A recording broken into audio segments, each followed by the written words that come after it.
we got a couple questions on our channel, like what point of sale system do we use?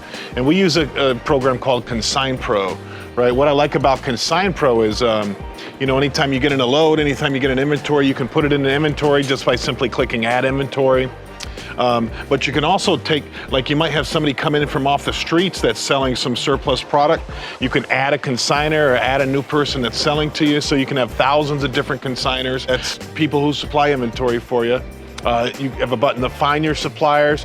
Then every time they sell you something, you put it in the inventory.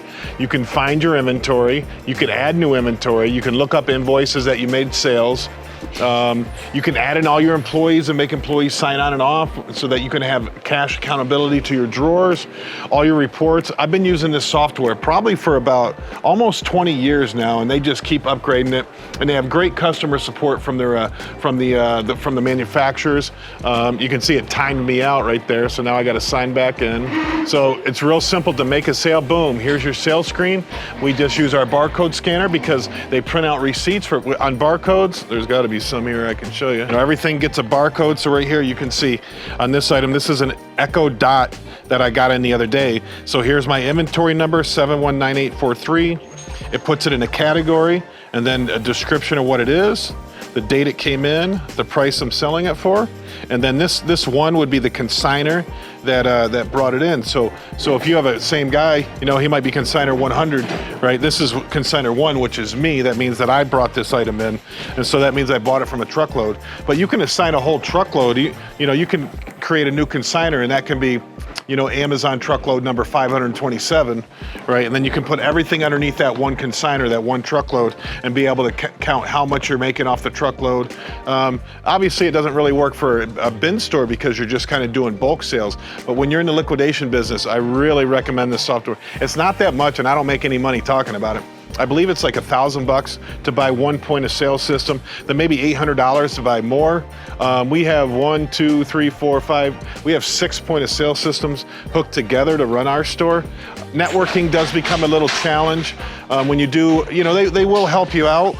They'll help you out with the basic of networking, you know, the company that owns the software, but you know, they're really not networkers, they're really the owners of the software. So it gets a little tricky with networking, but I mean, the system works good. We've had it here for 5 years. We opened the store almost 5 years ago.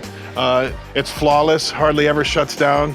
You know, so I certainly recommend it. Consign Pro. You know, if you do decide to go with Consign Pro, tell them that Tom sent you. Doing a business deal with a guy, and we're talking about a mutual guy, a guy that we both know. He likes him. I don't like this guy he's talking about. And so my friend who I'm doing the business deal with says, yeah, he told me he wasn't a thief.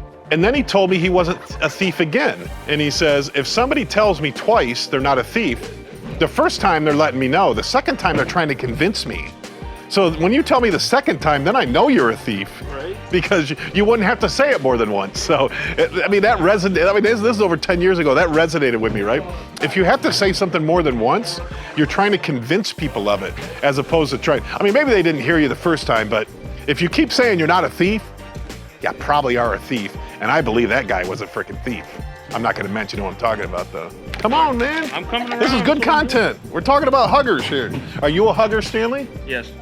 I mean, I just hate that. I hate it whenever you find somebody you haven't seen in a while and you walk up to them like, hey, and you're like. And actually. You know, I don't know what to do, right? I'm a hugger. You hug? So how long do you have to not see me before the next time you see me, you're gonna give me a hug? I won't hug you because you're my mom. Ever? Not even if it's a year and I'm at Disneyland and I see you at Disneyland and you still won't give me a hug. Yeah, but I think there's that time frame that you like if Melissa walked in right now. Oh, hey, how you been, right? I would hug Melissa anyway. Not anyway. When she came in every day, I didn't hug her. Yeah. No, I get that. You don't think we get along? I'm not hug worthy? I don't understand this. Okay, fine. Biggest fear as a businessman. As a businessman, failure. I know they say don't worry about your failures, you know. When this place was doing rough and it's still not doing great, we're just barely breaking even here. You know, I'm having to put in my own personal money to keep it running.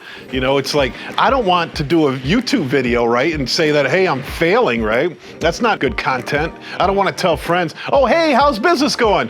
Yeah, I shut down, you know, it's failure, but it shouldn't bother you, right? It shouldn't bother you. I need to make sure it doesn't bother me, you know, because it's just business, it's business. And some things work and some things don't. Some things have a timeline and some things, you know, last forever. It's just business, you know, and I, you know, that's why I'm so excited about all these other businesses that I'm trying to start right now and trying to be part of. You know, some people put in the comments like, you know, what did the one guy put, like the young bull and the old bull? You know, the old bull just wants to focus on one business and do it right. The young bull wants to go, you know, open up everything that he can. I'm not going to create a Facebook. You know, I'm not the next Twitter inventor. I'm not going to do anything like that.